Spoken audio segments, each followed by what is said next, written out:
ಬೇಟೆ ಆಡಕ್ಕೆ ಅಂತಾನೆ ಹುಟ್ಟಿರೋ ಶೇರ್. ನಮಸ್ಕಾರ, ನಾನು ನವೀನ್. ಇದು first day first show Kannada. ಇವತ್ತು ನಮ್ಮ ಜೊತೆ ಶೇರ್ ಸಿನಿಮಾ ಟೀಮ್ ಇದೆ, ಮಾತಾಡ್ಸೋಣ. ತನಿಷಾ ಮೇಡಮ್ ನಮಸ್ಕಾರ, ಹೇಗಿದ್ದೀರಾ? ನಾನು ಸಕ್ಕತ್ತಾಗಿದ್ದೀನಿ, ನೀವು ಹೇಗಿದ್ದೀರಾ? ನಾನು ಆರಾಮಾಗಿದ್ದೀನಿ. ನಿಮ್ಮ ಪಕ್ಕ ಇಬ್ಬರು ಇದ್ದಾರೆ, ನಮ್ಗೆ ಪರಿಚಯ ಇಲ್ಲ, ನೀವೇ ಪರಿಚಯ ಮಾಡಿಕೊಡಿ. ನೀವೇ ಸೀನಿಯರ್ ಈಗ. ಹಂಗೆ ಹಾಂ ಅಲ್ವಾ? Very nice. Yes, please introduce. Okay, ನಮ್ಮ ಶೇರ್ ಸಿನಿಮಾದ ನಾಯಕಿ ಭುವನ ಅವರು ಒಂದು ಬ್ಯೂಟಿಫುಲ್ ಆಗಿರುವಂತಹ ಪಾತ್ರನ ಶೇರ್ ಸಿನಿಮಾದಲ್ಲಿ ಮಾಡಿದ್ದಾರೆ. ಆ್ಯಂಡ್ ನನ್ನ ಲೆಫ್ಟ್ ಸೈಡಲ್ಲಿ ಇರೋವಂಥವ್ರು, ಇವರನ್ನು ನಾವು ಪ್ರೀತಿಯಿಂದ ಲಡ್ಡು ಅಂತ ಕರಿತೀವಿ. ಆದರೆ ಆ ಲಡ್ಡು ಥರ ದಪ್ಪ ಅಂತೂ ಇಲ್ಲ, ಸೈಲೆಂಟಾಗಿ ಕೂರ್ತಾರೆ. ಇವರ ಆ್ಯಕ್ಚುಯಲ್ ನೇಮ್ ಬಂದು ಕ್ರಿಸ್ ಅಂತ, ಬಟ್ ಸಿನಿಮಾ ಪಾತ್ರ ಬಂದು ಗಿಲ್ಲಿ ಅಂತ ಹೇಳಿ. ಸೊ ಎಲ್ಲರೂ ಗಿಲ್ಲಿ ಗಿಲ್ಲಿ ಅಂತ ಕರೆದು ಅವ್ರು ಸ್ವಲ್ಪ ಗಿಲ್ಲಿ ಅಂತಲೇ ರಿಜಿಸ್ಟರ್ ಆಗಿಬಿಟ್ಟಿದ್ದಾರೆ. ಅವ್ರು ನೀವು ಗಿಲ್ಲಿ ಅಂತಲೇ ಕರಿಬಹುದು. ಸೊ ಒಂದು ಸಖತ್ತಾಗಿರುವಂತಹ ನೆಗೆಟಿವ್ ಪಾತ್ರ ಮಾಡಿದ್ದಾರೆ ಅವರು. ಇನ್ನು ನನ್ನ ಬಗ್ಗೆ ಹೇಳೋದಾಯಿತು ಅಂತಂದರೆ, ನಾನು ನೋಡಿದ್ರೆ ಗೊತ್ತಾಗುತ್ತೆ, ಖಡಕ್ ಆಗಿರುವಂತಹ ಒಂದು ಸೂಪರ್ ಪೊಲೀಸ್ ಆಫೀಸರ್ ಆಗಿ ಮಾಡಿದ್ದೀನಿ. ಯೂನಿಫಾರ್ಮಲ್ಲಿ ಆಗಿರ್ಬೋದು ಅಥವಾ ಏನಂತಾರಲ್ಲ ಸಿವಿಲ್ ಲುಕ್ ಆಗಿರ್ಬೋದು, ಅದೆಲ್ಲನೂ ಕೂಡ ಒಂಥರ ನನಗೆ ತುಂಬ ಪ್ರೌಡ್ ಫೀಲಿಂಗ್ ತರುವಂತಹ ಒಂದು ಸಖತ್ತಾಗಿರುವಂತಹ ಪಾತ್ರ ಅಂತ ಹೇಳ್ಬೋದು, ಇಂದ್ರಾಣಿ ಪಾತ್ರ. ಇದು ನಮ್ಮ ಶೇರ್ ಸಿನಿಮಾದ ಕ್ಯಾರೆಕ್ಟರ್ ಇಂಟ್ರಡಕ್ಷನ್. ನೆಕ್ಸ್ಟ್ ಏನು ಬೇಕು ಹೇಳಿ, ನಾನು ಹೇಳ್ತೀನಿ. ಈಗ ಒಂದು ಡೌಟ್ ನಂಗೆ ಏನಂದರೆ, ಯೂಶ್ವಲಿ ಪೊಲೀಸು ಕಳ್ಳ ಎದುರ್ಕೊಂತಾರೆ. ಕಳ್ಳ ಪೊಲೀಸ್ ಕಂಡ್ರೆ ಪಕ್ಕ ಇಲ್ಲಿ ಇರಲ್ಲ, ಇಲ್ಲಿ ಆರಾಮಾಗಿ ಪಕ್ಕ ಫ್ರೆಂಡ್ಸ್ ಥರ ಇದ್ದೀರಾ ನೀವು. ಹಂಗೆಲ್ಲ ಅಂದ್ಕೊಳ್ಳೇಬೇಡಿ, ಪಾಪ ಇವರು ನನ್ನ ನಾರ್ಮಲ್ ಆಗಿನೇ ಸ್ವಲ್ಪ ಜೋರಾಗಿ ಮಾತಾಡ್ತೀನಲ್ವ, ಹಂಗೆ ಮಾತಾಡಬೇಕಾದ್ರೇ ಓಕೆ ನೆಕ್ಸ್ಟ್ ಏನು ಅಂದ್ಬಿಡ್ತಾರೋ ಅನ್ನೋ ಥರ ಭಯದಲ್ಲೇ ಇರ್ತಾರೆ ಅವರು. ಅಂದರೆ ಅದು ರೆಸ್ಪೆಕ್ಟ್ ಅಂತಲೂ ಹೇಳ್ಬೋದು. ಲೈಕ್ ಇವಾಗ ಯೂಶ್ವಲಿ ನಮ್ಮ ಮನೆಯಲ್ಲಿ ತಂದೆ ಮಾತಾಡಿದಾಗ ನಾವೇನು ಮಾತಾಡೋಕ್ಕೆ ಹೋಗಲ್ಲ, ಆ ಫೀಲಿಂಗಲ್ಲಿ ಇರ್ತಾರೆ ಅವರು. ಆ ಭಯ ಸ್ವಲ್ಪ ಇದೆ. ಮೇಡಮ್ ಬಗ್ಗೆ ಗೊತ್ತಿಲ್ಲ ನನಗೆ, ಭಯ ಇದೆಯಾ? ಇದೆಯಾ? ಇಲ್ಲ ಅಲ್ಲ, ಏನು ಹೇಳ್ತೀನಿ, ಅಲ್ಲ, ಅವರು ಯೋಚನೆ ಮಾಡ್ತಾ ಇದ್ದಾರೆ ಏನು ಹೇಳಿ. ತನಿಷಾ ಮ್ಯಾಮ್ ಅನ್ನೋದು ರೆಸ್ಪೆಕ್ಟ್ ಇದೆ. So I seen her from Bigg boss.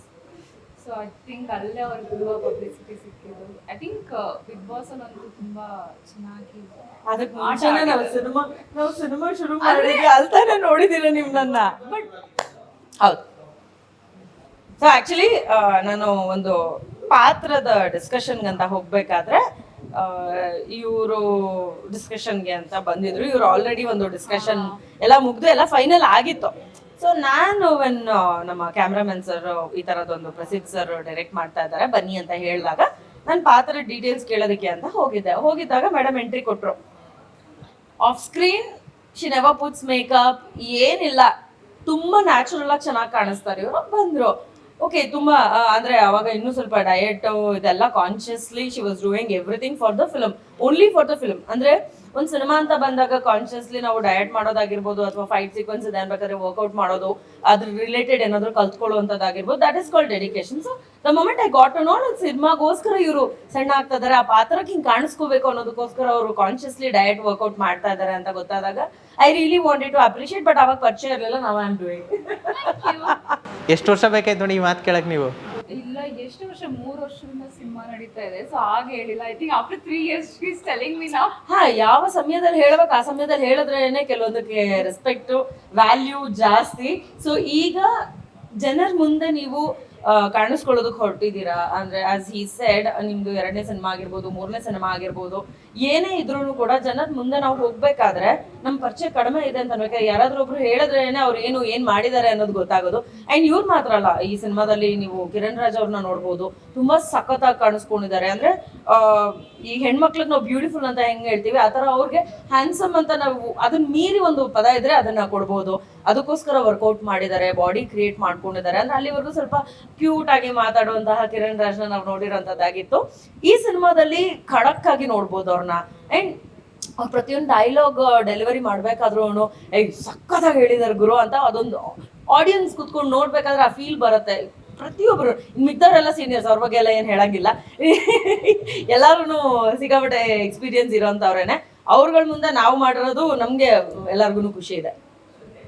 ಈಗ ಮೇಡಮ್ ಹೇಳಿದ್ರಲ್ಲ, ಅವ್ರು ನಿಮ್ಗೆ ಸಿನಿಮಾಗೋಸ್ಕರ ಒಂದಷ್ಟು ಡಯೆಟ್ಟು ಅದು ಇದು ಎಲ್ಲ ಮಾಡಿದ್ವಿ ಅಂತ, ಏನೇನು ತಯಾರಿ ಮಾಡಿದ್ರಿ, ಹೆಂಗಿತ್ತು ಆ್ಯಕ್ಚುಲಿ ನಿಮ್ಮ ಪ್ರೊಸೆಸ್ ಎಲ್ಲ ಸಿನಿಮಾಗೋಸ್ಕರ?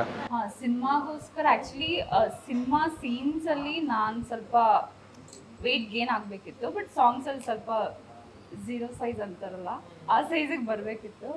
ಅದಕ್ಕೆ ಸಣ್ಣ ಆಗೋದು ಒಂದು ಕಡೆ ತುಂಬ ಕಷ್ಟ. ವೇಟ್ ಗೇನ್ ಏನು ಸ್ವಲ್ಪ ಒಂದು 2 months ಸಣ್ಣ ತಿಂದ್ರೆ ಆಟೋಮೆಟಿಕ್ ನೋಡಿ ನನ್ನ ನೋಡ್ತಾ ಇದ್ದಾರೆ, ಅವ್ರನ್ನ ನೋಡೋ ಬದಲು ನನ್ನ ನೋಡ್ತಾ ಇದ್ದಾರೆ. ಹಿಂಗೆ ಸಿನಿಮಾ ಮಾಡ್ಬೇಕಾದ್ರೆ ಹಂಗಿದ್ರಿ, ಇವಾಗ ಹಿಂಗಾಗ್ಬಿಟ್ಟಿದ್ದೀರ ಅಂತ ಹಿಂಗೆ ಸೈಡಲ್ಲಿ ನೋಡ್ತಾ ಇದ್ದಾನೆ. ಸೊ ಏನಪ್ಪ ಡಯಟ್ ಅಂತೂ ತುಂಬ ಕಾನ್ಷಿಯಸ್ ಆಗಿದ್ದೆ. ಒಂದು ಪಾನಿಪುರಿ ಆಗಲಿ, ಪೇಸ್ಟ್ರೀಸ್ ಆಗಲಿ, ನನ್ನ ಫೇವ್ರೆಟ್ ವಡಾಪಾವ್ ಎಲ್ಲ ಬಿಟ್ಟಿದ್ದೆ.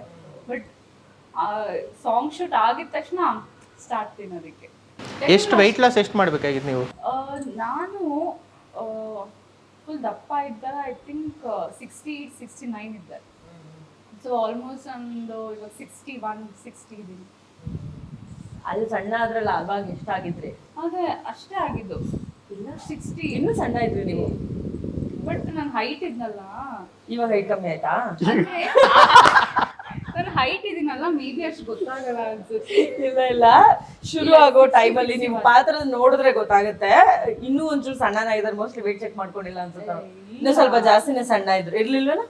ಹೌದು, 50s ಮೆಜಾರಿಟಿ ವಿನ್ಸ್. ಬಟ್ ಎಲ್ಲರೂ ಒಂದು ಸ್ವಲ್ಪ ಚೇಂಜ್ ಓವರ್ ಕಾಣ್ತಾ ಇದೆ. ನೀವು ಆ ಪೊಲೀಸಕ್ಕೆ ನಡ್ಕೊಂಡ್ ಬರ್ತಿರಲ್ಲ ಜೀಪು ಪಕ್ಕದಲ್ಲಿ, ಅವಾಗ ತೆಳ್ಳು ಕಾಣ್ತಾ ಇದ್ದೀರಾ ಆಕ್ಚುಲಿ ಸ್ವಲ್ಪ. ತೆಳ್ಳಿಗಿದ್ದೆ. ಇದೆಲ್ಲ ನಾನು ಪ್ರೊಡ್ಯೂಸರ್ ಆದ್ಮೇಲಿಂದ ಸ್ವಲ್ಪ ವೆಯ್ಟ್ ಜಾಸ್ತಿ ಆದಾಗ ಬಾಡಿನಲ್ಲೂ ವೆಯ್ಟ್ ಜಾಸ್ತಿ ಆಯ್ತು. ಆಕ್ಚುಲಿ ತನಿಷಾ ಅವರು ಅಷ್ಟೇ ಡಯಟ್ ಕಾನ್ಶಿಯಸ್ ಇದ್ರು. ನಮ್ ಜೊತೆ ಶೂಟಿಂಗ್ ಇದ್ದಾಗ ಕ್ಯಾರವನ್ ಅಲ್ಲಿ ಎಲ್ರು ಕುತ್ಕೊಂಡು ಊಟ ಮಾಡ್ತಿದ್ವಲ್ಲ, ಸೊ ನಮ್ಮಮ್ಮ ಫುಲ್ ಮಶ್ರೂಮ್ ಬಿರಿಯಾನಿ ಅದು ಇದು ತರೋರು, ಒಂದು ಸ್ಪೂನ್ ಕೂಡ ಮುಟ್ಟಿಲ್ಲ. ಡಯಟ್ ಕಾನ್ಶಿಯಸ್ ಅಷ್ಟು ಫಾಲೋ ಮಾಡ್ತಾರೆ. ಅವ್ ಬರೀ ಆರ್ಟಿಸ್ಟ್ ಆಗಿದ್ದೆ. ಇಲ್ಲ, ಟು ಬಿ ವೆರಿ ಫ್ರಾಂಕ್, ನಾನು ಸ್ವಲ್ಪ ಜಾಸ್ತಿನೇ ಡಯಟ್ ಕಾನ್ಶಿಯಸ್ ಪರ್ಸನ್ ಇದ್ದೆ. ಈ ಪ್ರೊಡಕ್ಷನ್ ಅವು ಇವು ಅಂತ ಸ್ವಲ್ಪ ಈಸಿಯಾಗಿ ಓಡಾಡೋಂಥ ಇದು ಬಂದಾಗ ಓಕೆ ಅದನ್ನ ಆಮೇಲೆ ನೋಡೋಣ, ಫಸ್ಟ್ ಕೆಲಸ ಮುಗಿಸೋಣ ಅನ್ನೋಂಥ ಜವಾಬ್ದಾರಿಗಳು ಬಂದಾಗ, ಆ್ಯಂಡ್ ಟೈಮಿಂಗ್ ಆಲ್ಸೋ ಚೇಂಜ್. ನನಗೆ ಜಿಮ್ಗೆ ಹೋಗೋಕ್ಕಾಗಲಿಲ್ಲ, ಯೋಗ ಮಾಡೋಕ್ಕಾಗಲಿಲ್ಲ. ಆದರೆ ಹೇಳಿದ್ರೆ ಅದು ಬಿಟ್ಟರೆ ಇನ್ನೇನು ಕೆಲಸ ಇದೆ ಅಂತ ಅನ್ಕೋಬಹುದು ಜನ. ಬಟ್ ನಮ್ಮ ಕಮಿಟ್ಮೆಂಟ್ಸ್, ನಮ್ಮ ವರ್ಕ್ ಲೈಫ್ ಹೇಗಿರುತ್ತೆ ಅನ್ನೋದು ನಮಗೆ ಗೊತ್ತಿರುತ್ತಲ್ಲ. ಸೊ ಲೈಕ್ ಏನು ಪಾಸಿಬಲ್ ಅದನ್ನ ಇವಾಗ ಮಾಡ್ತಾ ಇದೀವಿ. ಈಗ ಒಂಚೂರು going back to be like an actress again. So ಮತ್ತೆ ವೆಯ್ಟ್ ಲಾಸ್ ಆ ಟ್ರಾನ್ಸ್ಫಾರ್ಮೇಷನಲ್ಲಿ ನೋಡ್ಬೋದು ನಿಮ್ಮನ್ನ. ಖಂಡಿತ ನೋಡ್ಬೋದು. ಏನಾದ್ರು ಟಾರ್ಗೆಟ್ ಏನಾದ್ರು ಇಟ್ಕೊಂಡಿದ್ದೀರಾ ಇಷ್ಟು ಕಮ್ಮಿ ಆಗ್ಬೇಕು ಆ ಥರ ಏನಾದ್ರು? ಹೌದು, ಓಕೆ. ಈಗ ಹೇಳಿದ್ರೆ ಅದು ಹೆಂಗೆ ಕೇಳಿಸುತ್ತೋ ಗೊತ್ತಿಲ್ಲ. ಬಟ್ ಆಫ್ಟರ್ ವಿ ಫಿನಿಶ್ ಕೋಣ ಮತ್ತೆ ಒಂದಷ್ಟು ಕರಿಯರ್ ರಿಲೀಸು ಇದೆಲ್ಲ ಆದಮೇಲೆ some random day I go check for the weight. It is 87.25. Literally ನನಗೆ ನಾನು ಆ ವೆಯ್ಟನ್ನ ನೆನ್ಸ್ಕೊಳ್ಳೋದಕ್ಕೂ ಸಾಧ್ಯ ಇಲ್ಲ, ಅಥವಾ ಹಿಂಗಾಯ್ತಾ ಅಂತ ಅನ್ಕೊಳ್ಳೋದಕ್ಕೂ ಸಾಧ್ಯ ಇಲ್ಲ. ಅಷ್ಟು ಅದು ಮ್ಯಾಕ್ಸಿಮಮ್ ರೀಚ್ ಆಗೋಯ್ತು. That moment I realised and decided also. So ಈಗ right now I am in around 82. So ಅವಾಗಿಂದ ಪ್ರೋಸೆಸ್ ನಡೀತಾ ಇದೆ. ಅಂದರೆ ಒಂದಷ್ಟು ಹೆಕ್ಟಿಕ್ ಝೋನ್ ಇತ್ತು. ಅದಾದ್ಮೇಲೆ ಮತ್ತೆ ನಾನು ಯಾವಾಗ ಯಾವುದೋ ಸಿನಿಮಾ ಮಾಡೋದಕ್ಕೆ ಶುರು ಮಾಡಿದೆ. ಇನ್ನೊಂದು ಹೊಸ ಸಿನಿಮಾ ಮಾಡ್ತಾ ಇದ್ದೀನಿ ಇವಾಗ. ಸೊ ಸಿನಿಮಾ ಅಂತ ಬಂದಾಗ ಮತ್ತೆ ಆಕ್ಟ್ರೆಸ್ ಆಗ್ಬಿಡ್ತೀವಲ್ವಾ, ಅದು ಗೊತ್ತಿಲ್ಲದೇನೋ ಕಾನ್ಶಿಯಸ್ಲಿ ವಿ ವಿಲ್ ಬಿಕಮ್ ನಾವು ಮೇಂಟೈನ್ ಮಾಡ್ಬೇಕಾಗಿರೋದು ಇಂಥದ್ದೇ ಅಂತ ಮೇಂಟೈನ್ ಆಗ್ಬಿಡತ್ತೆ. ಆ್ಯಂಡ್ ಕೆಲವೊಂದ್ಸತಿ ಏನಾಗುತ್ತೆ, ತೀರಾ ಹೆಕ್ಟಿಕ್ ಇದ್ದಾಗ ಆ್ಯಂಡ್ ಮೈಂಡ್ ಸೆಟ್ ಫ್ರೀ ಇಲ್ಲದೆ ಇದ್ದಾಗ ಯಾವ ಡಯಟ್ ಯಾವ ವರ್ಕೌಟು ವರ್ಕ್ ಆಗಲ್ಲ. ಸೊ ಆ ಝೋನ್ ಸ್ವಲ್ಪ ಜಾಸ್ತಿನೇ ಇತ್ತು ಅಂತ ಕಾಣಿಸುತ್ತೆ ನನಗೆ. Once we came out of it, ಸ್ವಲ್ಪ ಅದನ್ನೆಲ್ಲ ಇನ್ನೊಬ್ರು ನೋಡ್ಕೋತಾರೆ ಅಂತ ವರ್ಕ್ನೆಲ್ಲ ಡಿವೈಡ್ ಮಾಡಿದ್ಮೇಲೆ ಈಗ I have become little conscious about food. ಅಂದ್ರೆ ಅವಾಗ ಏನಾಗ್ತಿತ್ತು, ರಾತ್ರಿ 2 ಗಂಟೆ ಆಗೋಗ್ತಿತ್ತು ಊಟ ಮಾಡಕ್ಕೆ. ಅವಾಗ ಇಲ್ಲ, ನಾನು ಸ್ಟಿರ್ ಫ್ರೈಡ್ ವೆಜಿಟೇಬಲ್ಸ್ ತಿಂತೀನಿ, ಗ್ರಿಲ್ ಫಿಶ್ ತಿಂತೀನಿ ಅಂತ ಅಂದ್ರೆ ಅಕ್ಕಪಕ್ಕದಲ್ಲಿ ಇರೋರು 2 ಬಿಟ್ರು. And it's not easy but actually ಇಷ್ಟೆಲ್ಲ ಮುಗಿದ್ಮೇಲೆ ನೋಡಿದ್ಮೇಲೆ I literally feel that artist life is way too easier compare to production whatever. ಬೇರೆ ಯಾವುದೇ ಇಂಡಸ್ಟ್ರಿನಲ್ಲಿ ಕೆಲಸ ನೋಡಿದ್ರೆ ಆರ್ಟಿಸ್ಟ್ ಲೈಫ್ ಇಸ್ ಮಚ್ ಸ್ವಲ್ಪ ಜಾಸ್ತಿನೇ ಫೆಸಿಲಿಟಿ ಸಿಗುವಂತಹ ಒಂದು ಜಾಗ, ಈಸಿಯಾಗಿ ನಾವು ಬದುಕಬಹುದಾಗಿರುವಂತಹ ಒಂದು ಜಾಗ ಅಂತ ಅನ್ಸುತ್ತೆ. ಇವಾಗ ಇಂಟರ್ವ್ಯೂ ಸ್ಟಾರ್ಟ್ ಆಗಿ ಇಷ್ಟೊತ್ತಾದ್ಮೇಲೆ ನಾವು ಕ್ರಿಸ್ ಅವ್ರನ್ನ ಮಾತಾಡ್ಸೋಣ. ಅವ್ರು ಸೈಲೆಂಟಾಗಿ ಕುತ್ಕೊಂಡ್ಬಿಟ್ಟಿದ್ದಾರೆ. ಇಲ್ಲ, ಮಾತಾಡ್ತಾರೆ. ಹೇಳಿ, ನೀವೇ ಏನಾದರೂ ಹೇಳ್ಕೊಡಿ ಅಥವಾ ಏನಾದರೂ ಕ್ವಶನ್ ಕೇಳಿ ಅವ್ರಿಗೆ, ನೋಡೋಣ. ಟ್ರೈನಿಂಗ್ ಕೊಡ್ತಾ ಇದ್ರಿ ಅವಾಗಲೇ? ನಾನು ಇಲ್ಲ, he is very sweet person. ಏನಂತಂದ್ರೆ ನಾನು ಸ್ವೀಟ್ ಆಗೇ ಇರ್ತೀನಿ, ಅದೇನೆ ನಾನು ಸ್ವೀಟ್ ಆಗೇನೆ ಇರ್ತೀನಿ. ನಾನು ಮಾತಾಡಿದ್ರೆ ಸ್ವೀಟ್ನೆಸ್ ಕಮ್ಮಿ ಆಗ್ಬಿಡುತ್ತೆ ಅನ್ನಂಗೆ ಇರ್ತಾರೆ ಅವರು. ಕಮಾನ್ ಗಿಲಿ, ಕಮಾನ್ ಡೂ ಇಟ್. ತುಂಬ ಖರಾಬಾಗಿದೆ ನಿಮ್ಮ ಕ್ಯಾರೆಕ್ಟ್ರು. ರಕ್ತ ಎಲ್ಲ ಹಚ್ಕೊತೀರಾ, ಸಿಕ್ಕವ್ರಿಗೆಲ್ಲ ಬಾಟ್ಲಲ್ಲಿ ಹೊಡಿತಾ ಇರ್ತೀರಾ. ಸೊ ಹೆಂಗ್ ಅನಿಸ್ತು ಆ ರೋಲ್? ನೀವು ಸಾಫ್ಟ್ ಅಂತ ಅನ್ಸುತ್ತೆ ನೋಡಕ್ಕೆ, ಬಟ್ ಆ ಥರದ್ದು ಬಾಟ್ಲ್ ಹೊಡೆದಿರೋ ಸೀಕ್ವೆನ್ಸ್ಗೂ ಈ ಮುಖಕ್ಕೂ ಸಂಬಂಧನೇ ಇಲ್ಲ ಅನ್ನಂಗಿದಾರೆ ಇವರು. ಆ ದಿನ ಅದೆಷ್ಟು ಕೇಸ್ ಬಾಟಲ್ ತರಿಸಿದ್ರು ಗೊತ್ತಿಲ್ಲ. ಅದು ಒಂದು ಟೈಮ್ ಪೀರಿಯಡ್ ಆ ಥರ ಇತ್ತು ಸರ್. ಆ ಕ್ಯಾರೆಕ್ಟರಲ್ಲಿ ಇದ್ದೆ, ಆ ಕ್ಯಾರೆಕ್ಟರ್ನ ಫಾಲೋ ಮಾಡಿದ್ದೆ, ಆ ಕ್ಯಾರೆಕ್ಟರಲ್ಲಿ ಇನ್ವಾಲ್ವ್ ಆಗಿ ಈ ಶೂಟಿಂಗ್ನ ಕಂಪ್ಲೀಟ್ ಮಾಡಿದ್ದೀನಿ ಸರ್. ತುಂಬ ಡೆಡಿಕೇಶನಿಂದ ಕೆಲಸ ಮಾಡಿದ್ದೀನಿ ಅಂತ ಹೇಳಿ. ಅದೇ ನೀವು ಹೀರೋ ಆಗ್ಬೇಕಂತ ಆಸೆ ಇಟ್ಕೊಂಡಿದ್ರಂತೆ ಆ್ಯಕ್ಚುಲಿ, ಹಾಂ ಸರ್. ಬಟ್ ಬೇಡ ವಿಲನ್ ಮಾಡ್ತೀನಿ ಒಂದ್ಸಲ ಟ್ರೈ ಮಾಡೋಣ ಈ ರೋಲು ಅಂತ ಎಲ್ಲ ಅನಿಸ್ತಂತೆ. ಹೌದು ಸರ್.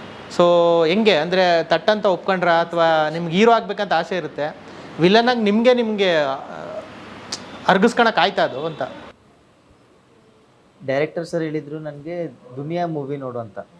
ಇದು ಒಂದು ಕ್ಯಾರೆಕ್ಟರ್ನ ನನಗೆ ಎಕ್ಸ್ಪ್ಲೇನ್ ಮಾಡುವಾಗ, ನೀನು ದುನಿಯಾ ಮೂವಿ ನೋಡು, ನಾಳೆ ನಾನು ಮತ್ತೆ ಬರ್ತೀನಿ, ಆವಾಗ ನೀನು ಹೇಳು ನೀನು ಹೀರೋ ಆಗ್ತೀಯಾ ಅಥವಾ ವಿಲನ್ ಆಗ್ತೀಯಾ ಅಂತ. ಅದೇ ನೆಕ್ಸ್ಟ್ ಡೇ ನೋಡಿದೆ. ಆಬ್ವಿಯಸ್ಲಿ ನನಗೆ ಲೂಸ್ ಮಾದ ಸರ್ ಕ್ಯಾರೆಕ್ಟರ್ನ ಇಷ್ಟ ಆಯಿತು. ಆಯ್ತು ಸರ್ ನಾನು ವಿಲನ್ನೇ ಆಗ್ತೀನಿ, ನೀನು ಇದೇ ಥರ ಪಾತ್ರ ಮಾಡಬೇಕು ಅಂತ ಹೇಳಿದ್ರು ಡೈರೆಕ್ಟರ್ಸು. ಓಕೆ ಸರ್ ಟ್ರೈ ಮಾಡ್ತೀನಿ ಅಂತ ಹೇಳಿದೆ. I showed my best in the movie. ಈಗ ದುನಿಯಾದಲ್ಲೂ ಒಂದು ಡೈಲಾಗು ಹೇಳಿದ್ರೆ ಹೋಗ್ಬಿಡ್ತೀಯಾ ಇದೆಲ್ಲ ಬೇಕಾ ನಿಂಗೆ ಅಂತ ಒಂದು ಡೈಲಾಗು ತುಂಬ ಫೇಮಸ್ಸು. ಆ ಥರ ನಿಮ್ಮ ರೋಲಲ್ಲಿ ಯಾವ್ದಾದ್ರು ಒಂದು ಡೈಲಾಗ್ ಇದೆಯಾ ನಿಮಗೆ? ಸರ್ ಟು ಬಿ ಫ್ರ್ಯಾಂಕ್ ನನಗೆ ಡೈರೆಕ್ಟರ್ ಸರ್ ಡೈಲಾಗ್ ಕೊಡಲಿಲ್ಲ, ಬಟ್ ಟ್ರೈಲರಲ್ಲಿ ಒಂದು ಡೈಲಾಗ್ ಕಾಣಿಸ್ಕೊತಿದೆ. ಏನಿದೆ ಅಂತಂದರೆ, ಈ ಥರ ಮಾಲ್ ಇಟ್ಕೊಂಡು ನಿನಗೆ ವ್ಯಾಪಾರ ಮಾಡೋಕ್ಕೆ ಬಂದಿಲ್ಲ ಅಂದರೆ ನೀನು ವ್ಯಾಪಾರಸ್ಥಾನೇ ಅಲ್ಲ ಅಂತ ಅರ್ಥ. ಅದು ಒಂದು ಡೈಲಾಗ್ ಇದೆ ಸರ್. ಆ ಥರ ಅಲ್ಲ ಅವ್ರು ಕೇಳಿದ್ದು. ಅಂದ್ರೆ ನೀನ್ ಇವಾಗ ತೀರಾ ಸಣ್ಣ ಇದ್ಯಾ, ಓಕೆನಾ? ಸೊ ನೀನು ಅಷ್ಟು ಜನಕ್ಕೆ ಹೊಡಿತೀಯಲ್ವಾ, ಅದಕ್ಕೆ ಬೇರೆಯವ್ರು ಯಾರು ನಿಂಗೇನು ಅಂದಿಲ್ಲ ಅಂತ ಆಕ್ಚುಲಿ ಹೇಳಿದ್ದಾರೆ. ಎಕ್ಸಾಕ್ಟ್ ಗೊತ್ತಿಲ್ಲ ಅದು ಏನ್ ಡೈಲಾಗ್ ಬರುತ್ತೆ ಅಂತ. ಆ ಥರದ್ದಿದೆ ನೋಡಕ್ ಹಿಂಗ್ ಉಫ್ ಅಂದ್ರೆ ಓಡೋಗ್ಬಿಡ್ತೀಯ ಅನ್ನೋ ಥರದ್ದು ಇದೆ, ಏನೋ ಒಂದಿದೆ. ಸೊ ಅಂದರೆ ಸಿನಿಮಾದಲ್ಲಿ ನೋಡಿದ್ರೆ ನಾವು ಎಲ್ಲಿ ಕಣ್ಣಾಯಿಸಿದ್ರು ತುಂಬ ಎಕ್ಸ್ಪೀರಿಯನ್ಸ್ ಇರೋ ಕಲಾವಿದರು ಇದ್ದಾರೆ ಎಲ್ಲರೂ. ಅವ್ರ ಜೊತೆ ಆ್ಯಕ್ಟ್ ಮಾಡುವಾಗ ಹೆಂಗಿತ್ತು ನಿಮಗೆ? ಸರ್ ಡೇ ಒನ್ ಒಬ್ಬನಿಗೆ ಶೂಟ್ ಇತ್ತು ಸರ್. ಡೇ ಒನ್ನಲ್ಲಿ ನಾನು ಒಬ್ಬನೇ ಇದ್ದೆ ಇಡೀ ಸೆಟ್ಟಲ್ಲಿ, ಬೇರೆ ಆರ್ಟಿಸ್ಟ್ ಯಾರೂ ಇರಲಿಲ್ಲ, ಜೂನಿಯರ್ ಆರ್ಟಿಸ್ಟ್ ಇದ್ದರು. ನನ್ನ ಗಿಲ್ಲಿ ಗ್ಯಾಂಗ್ ಇತ್ತು. 3 to 4 days ನಾನು ಒಬ್ಬನೇ ಇದ್ದೆ ಸೆಟ್ಟಲ್ಲಿ, ವರ್ಕ್ ಮಾಡ್ತಿದ್ದೆ. ಸ್ಟಾರ್ಟಿಂಗ್ ಡೇ ಒನ್ನಿಂದ ನನಗೆ ಎಲ್ಲ ಕಲಿಸ್ಕೊಡ್ತಿದ್ರು ಹೆಂಗೆ ಮಾಡಬೇಕು ಹೆಂಗಿಲ್ಲ ಅಂತ. ಅಂದರೆ ಸ್ಟಾರ್ಟಿಂಗ್ ನಿಮ್ಮ ಪೋರ್ಷನ್ಸ್ ಮಾತ್ರ ಶೂಟ್ ಆಗಿದೆ. ಆಯಿತು. ಅದಾದಮೇಲೆ ಕಿರಣ್ ಸರ್ ಬಂದರು, ತನಿಷಾ ಮ್ಯಾಮ್ ಬಂದರು. ಇವ್ರು ಬಂದಾದಮೇಲೆ ನನಗೆ ಸ್ವಲ್ಪ ಭಯ. ನಾನು ಮ್ಯಾಮ್ ಮುಂಚೆ ನೋಡಲಿಲ್ಲ, ಭಯ ಆಯಿತು. ಅಯ್ಯೋ ಇಷ್ಟು ದೊಡ್ಡ ಆರ್ಟಿಸ್ಟ್ ಎಲ್ಲ ಬಂದ್ರಲ್ಲ, ಇವ್ರ ಜೊತೆ ನಾನು ಹೆಂಗೆ ಮಾಡಬೇಕು, ಸ್ವಲ್ಪ ಭಯ ಆಯಿತು. ಆಮೇಲೆ ಇವರೇ ನಮಗೆ ಎಲ್ಲ ಸ್ವಲ್ಪ ಬೂಸ್ಟ್ ಮಾಡಿ, ಮಾಡ್ತೀಯಾ ನೀನು ಮಾಡು, ಚೆನ್ನಾಗಿ ಮಾಡ್ತೀಯಾ, ನೋಡಿದ್ದೀವಿ ಮುಂಚೆ ಎಲ್ಲ ಫೋಟೋಸ್ ನೋಡಿದ್ದೀವಿ, ತುಂಬ ಚೆನ್ನಾಗಿ ಮಾಡ್ತೀಯ, ಇನ್ನೂ ಸ್ವಲ್ಪ ಚೆನ್ನಾಗಿ ಮಾಡು ಅಂತ ಹೇಳಿ. ಏನನ್ಸ್ ನಿಮಗೆ ಗಿಲ್ಲಿಯವ್ರಾಗಿ ಹೇಳಿದ ಒಂಥರ ಹಿರಿಯ ನಟಿ ಫೀಲ್ಸಾ? ಏನು ಈ ಥರ ಎಲ್ಲ ಹೇಳ್ತಾ ಇದ್ದಾರೆ ಅಂತ?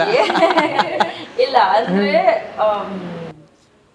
Like valid. ಯಾಕಂದ್ರೆ ನಾವು ಫಸ್ಟ್ ಟೈಮ್ ಸಿನಿಮಾ ಮಾಡ್ಬೇಕಾದ್ರೆ, ಈಗ basically Sadhu Kokila sir first, ನಾನು ವೆರಿ ಫಸ್ಟ್ ಮೂವಿನಲ್ಲಿ ಅಂದ್ರೆ ಎಂಟ್ರ್ ಆಗಿದ ತಕ್ಷಣ ಅಯ್ಯೋ ಸರ್ ನನ್ನ ಪಕ್ಕದಲ್ಲಿ ನಾನು ಒಂದು ತಪ್ಪು ಮಾಡಿದ್ರೆ ಮುಗಿತಲ್ಲ ನನ್ನ ಕತೆ. ಅದಕ್ಕೆ ಅಂದ್ರೆ ಅದು ವೆರಿ ಫಸ್ಟ್ ಫಿಲ್ಮು. 10 ವರ್ಷ ಆದ್ಮೇಲೆ I did film called Undanama Komal sir ಜೊತೆನಲ್ಲಿ. ನಾನು ಅಲ್ಲಿವರೆಗೂ ವಿಲನ್ ಕ್ಯಾರೆಕ್ಟರ್ ಮಾಡ್ಕೊಂಡು ಇಮಿಡಿಯೇಟ್ ಆಗಿ ಹೋಗಿ ಆ ಕಾಮಿಡಿ ಪಾತ್ರ ಮಾಡಬೇಕು ಅಂತಂದಾಗ ಕೋಮಲ್ ಸರ್ ಮುಂದೆ ನಿಂತು ಆಕ್ಟ್ ಮಾಡಕ್ ನನಗೆ ಧೈರ್ಯ ಬರಲಿಲ್ಲ. ಸೊ ಸೈಕಲ್ ಹೊಡೆದಿದ್ದೆ, ಸೆಕೆಂಡ್ ಕ್ಲೋಸಪ್ ತಗೊಂಡ್ರು. ಆಮೇಲೆ ರಾಜಶೇಖರ್ ಸರ್ ಹೇಳಿದ್ರು ಏನ್ ಕ್ಲೋಸಪ್ ಬರಲಿ ಅಂತ ಅಂದ್ಬಿಟ್ಟು ಈ ಥರ ಮಾಡ್ತಾ ಇದ್ದೀರಾ ನೀವು ಅಂತ ಅಂದ್ಬಿಟ್ಟು. ಬರಲ್ಲ, ಅದು ಹಂಗೆ ಆಗತ್ತೆ. ಯಾಕಂದ್ರೆ ನಮ್ಗಿಂತ ಸೀನಿಯರ್ಸ್ ಇದ್ದಾರೆ, ಅವ್ರು ಸಖತ್ತಾಗಿ ಮಾಡ್ತಾರೆ ಅಂತ ಅನ್ಬೇಕಾದ್ರೆ ಆಟೋಮೆಟಿಕ್ಲಿ ಪುಕ್ಕ ಅನ್ನೋಕೆ ಸ್ಟಾರ್ಟ್ ಆಗ್ಬಿಡುತ್ತೆ. ಐ ಕ್ಯಾನ್ ಫೀಲ್ ಹಿಮ್, ಅವನೇನು ಹೇಳ್ತಾ ಇದ್ದಾನೆ ಅದು ಅರ್ಥ ಆಗ್ತದೆ. But he put a lot of effort. ಅಂದ್ರೆ ಇವಾಗ ಯಾರಾದ್ರೂ ನಂಗೆ ಯಾಕೆ ಹೇಳ್ತಾರೆ ಅಂತ ಅನ್ಕೊಳ್ದೆ, ಯಾರು ಏನೇ ಹೇಳಿದ್ರು ಪಾಪ ಕೇಳಿಸ್ಕೊಂಡು ಅವನಿಗೆ ಬೆಸ್ಟ್ ಏನ್ ಮಾಡೋಕ್ಕಾಯ್ತು ಅದನ್ನ ಮಾಡ್ತಾ ಇದ್ದ. So like should really appreciate how dedicated he was ಅನ್ನೋದು. ಆ್ಯಂಡ್ ಈವನ್ ನಾವು ಇವಾಗ ನೀವು 8 ಗಂಟೆ ಹೇಳಿರ್ತೀರಾ ಅಂತಂದ್ರೆ ಅವ್ನು 7 ಗಂಟೆಗೆ ರೆಡಿ ಇರ್ತಾನೆ. ಆ ಥರ ಎಲ್ಲ ಇದ್ದರೆ ಅದೇ ಬೆಳೆಸುತ್ತೆ ಒಂದಿನ. ಖಂಡಿತ. ನಿಮಗೆ ವಿಲನ್ಸಲ್ಲಿ ಯಾವ್ದಾದ್ರು ತುಂಬ ಇಷ್ಟ ಆಗೋ ವಿಲನ್ನು ಯಾರು? ಇವಾಗ ನನ್ನ ಪಾತ್ರ ಪ್ರಕಾರ ಹೇಳ್ಬೇಕಂದ್ರೆ ನನಗೆ ಲೂಸ್ ಮಾದ ಸರ್ ತುಂಬ ಇಷ್ಟ. ಅದು ಬಿಟ್ಟು ನಿಮ್ಮ ಪಾತ್ರಕ್ಕೆ ರಿಲೇಟ್ ಆಗೋದು ಬಿಟ್ಟು ಜನರಲ್ ಆಗಿ ಸಿನಿಮಾ ನೋಡಿದಾಗ ಯಾವ ವಿಲನ್ ನಿಮ್ಗೆ ತುಂಬ ಇಷ್ಟ ಆಗ್ತಾರೆ? ಯಶ್ ಶೆಟ್ಟಿ ಸರ್. ನೋಡಿ ಅದು ಕೇಳಿಸ್ಕೊಳ್ಳೇ ಇಲ್ಲ ಅವರು. ಫೇವ್ರೆಟ್ ವಿಲನ್ ಅಂತೆ ನೋಡಿ, ನಮ್ಮ ಕ್ರಿಸ್ ಅವ್ರಿಗೆ ಫೇವ್ರೆಟ್ ವಿಲನ್ ಯಾರು ಇಷ್ಟ ಆಗ್ತಾರೆ ನಿಮಗೆ ಅಂತಂದ್ರೆ ಯಶ್ ಶೆಟ್ಟಿ. ಸೊ ಎಷ್ಟು ಜನ ವಿಲನ್ಸ್ ಇದ್ದಾರೆ ನಿಮ್ಮ ಥರ ಸಿನಿಮಾದಲ್ಲಿ? ಹೀರೋ ಸರ್ ಕಿರಣ್ ಸರ್ ಬಿಟ್ರೆ ಎಲ್ಲ ವಿಲನ್ ಇದ್ದಾರೆ. ಎಲ್ಲರೂ ನಂಗೂ ಸೇರ್ಸ್ ವಿಲನ್ ಅನ್ಬಿಟ್ಟ. I would be happy. ನನ್ಗೆ ವಿಲನ್ ಅಂತಂದ್ರೆ ಸಿಕ್ಕಾಪಟ್ಟೆ ಇಷ್ಟ. ಇದನ್ನ ನಾನು ಬಹಳ ಕಡೆ ಹೇಳಿದೀನಿ. So Gilli joins the list. But ನಿಮ್ಮ ಪಾತ್ರ ಸ್ವಲ್ಪ ಸಿಮಿಲರ್ ಟು ವಿಲನ್ ಅನ್ಬೋದು. ಅಂದ್ರೆ ಫೈಟಿಂಗ್ ಇದೆ, ಫೈಟ್ ಇದ್ಬಿಟ್ರೆ ವಿಲನ್ ಅಂತ ಅರ್ಥನ. ವಿಲನ್ಗೆ ಅಟ್ಟಹಾಸ ಏನೋ ಅವ್ರ ಅಟ್ಟಹಾಸ ಮೆರಿತಾ ಇದಾರೆ, ಅವ್ರನ್ನ ಕಟ್ ಡೌನ್ ಮಾಡ್ಬೇಕಂತ ಹೇಳಿ ನಾನ್ ಬರೋದಲ್ವೇನೋ. ಸಾರಿ ನಿಮ್ಮತ್ ನಿಂಗೆ ಯಾಕೆ ಹೊಡೆದಿದ್ ನಾನು? ಅದೇ ಹೋಗ್ಲಿ ಬಿಡಿ.